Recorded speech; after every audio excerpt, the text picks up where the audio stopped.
Hi all welcome to food for all. இன்றைக்கி நம்ம சேனலில் சூப்பரான ஆலு பரோட்டா ரெசிபி தான் பார்க்க போகிறோம். வாங்க எப்படி பண்ணுறதுன்னு பார்க்கலாம். ஃபஸ்ட்டு அதுக்கு ஒரு 3 உருளைக்கிழங்க குக்கரில் 2ஆக கட் பண்ணி சேர்த்துட்டு கூடவே கொஞ்சம் உப்பு சேர்த்து ஒரு 3 விசில் விட்டு எடுத்துக்கலாம். உருளைக்கிழங்கு நல்லா மசிஞ்சு வந்திருக்கணும். இப்போ நல்லா தோலை எடுத்துட்டு அது கூடவே ஒரு பெரிய வெங்காயத்தை நல்லா பொடிசாக கட் பண்ணி ஆட் பண்ணிக்கலாம். இது கூட ஒரு 1/4 ஸ்பூன் மஞ்சத்தூள், 1/4 ஸ்பூன் போல் மிளகுத்தூள், 1 ஸ்பூன் போல் கரம் மசாலா, ஒரு 1/2 ஸ்பூன் போல் ஜீரகத்தூள் சேர்த்துக்கலாம். நீங்கள் ஜீரகத்தை முழுசாக வேணாலும் சேர்த்துக்கலாம்.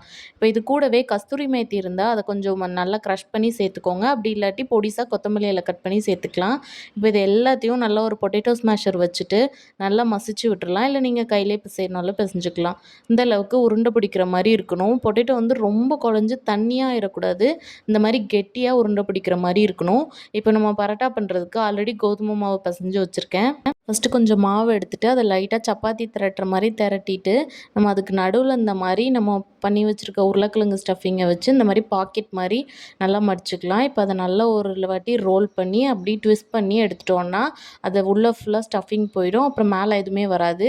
லைட்டாக ஒரு வாட்டி ப்ரெஸ் பண்ணிட்டிங்கன்னா அந்த வெளியே இருக்க ஸ்டஃபிங் எதுவுமே உள்ளே வராது. இப்போ 2 சைடும் நல்லா மாவு டஸ்ட் பண்ணிவிட்டு நம்ம லைட்டாக ஜென்டலாக ப்ரெஸ் பண்ணி நல்லா சப்பாத்தி மாதிரி திரட்டி எடுத்துக்கலாம். கோதுமை மாவு வந்து ரொம்ப தனியாக பிசைஞ்சிடக்கூடாது, கொஞ்சம் திக்காக இருக்கணும். அப்போ தான் உருளைக்கிழங்கு ஸ்டஃபிங் வந்து வெளியே வராது. ரொம்ப ப்ரெஷர் கொடுக்காம அப்படி நல்லா ஜென்டலாக ப்ரெஸ் பண்ணி நல்லா தேய்ச்சி எடுத்திங்கன்னா சூப்பராக பரோட்டா வந்துட்டு வரும். உருளைக்கிழங்கு ஸ்டஃபிங்கும் வெளியே வந்துடாது.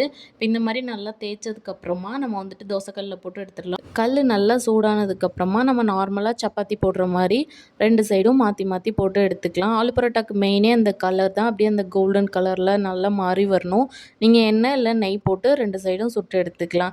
இதுக்கு மெயினாக வந்துட்டு கர்டு இல்லாட்டி ஊறுகாய் வச்சு தான் சாப்பிடுவாங்க. அதுவே டேஸ்ட்டு சூப்பராக இருக்கும். நான் இன்றைக்கி கொஞ்சமாக மின் சட்னியும் அரைச்சிருக்கேன், அதுவுமே நல்லாயிருக்கும். அதுக்கப்புறம் உருளைக்கிழங்கு யூஸ் பண்ணுறதுனால அந்த கேஸ் ப்ராப்ளம் வேறும் வராது. ஃபஸ்ட்டு மின் சட்னி அரைக்கிறதுக்கு ஒரு பச்சை மிளகா, 2 பல் பூண்டு, ஒரு துண்டு இஞ்சியை மிக்ஸி ஜாரில் சேர்த்துக்கலாம். இது கூடவே ஒரு கைப்பிடி அளவுக்கு கொத்தமல்லி இலை, ஒரு கைப்பிடி அளவுக்கு புதினாவை நல்லா வாஷ் பண்ணிவிட்டு அதையும் சேர்த்துக்கலாம்.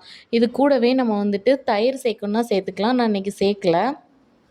இது கூட ஒரு 1/2 ஸ்பூன் போல் ஜீரகம் சேர்த்துக்கலாம். நீங்கள் பொடி வேணாலும் சேர்த்துக்கலாம். அதே மாதிரி சாட் மசாலா இருந்தாலும் ஒரு 1/2 ஸ்பூன் சேர்த்துட்டு லாஸ்ட்டாக எலுமிச்சப்பழ சாறு பிழிஞ்சு விட்டிங்கன்னா அந்த மின் சட்னி வந்து கலர் மாறாமல் இருக்கும். ஃபைன் பேஸ்ட்டாக அரைச்சிட்டு நம்ம சர்வ் பண்ணிடலாம். சூப்பரான ஆலு பரோட்டா ரெடி. இது குழந்தைங்க லஞ்ச் பாக்ஸுக்கு ஸ்நாக்ஸ் பாக்ஸுக்கு கூட வச்சுக்கலாம். ரொம்பவே ஹெல்த்தி. எப்படி இருக்குன்னு செஞ்சு பார்த்துட்டு கமெண்ட்ஸில் சொல்லுங்கள். நம்ம சேனலை மறக்காமல் சப்ஸ்கிரைப் பண்ணிக்கோங்க.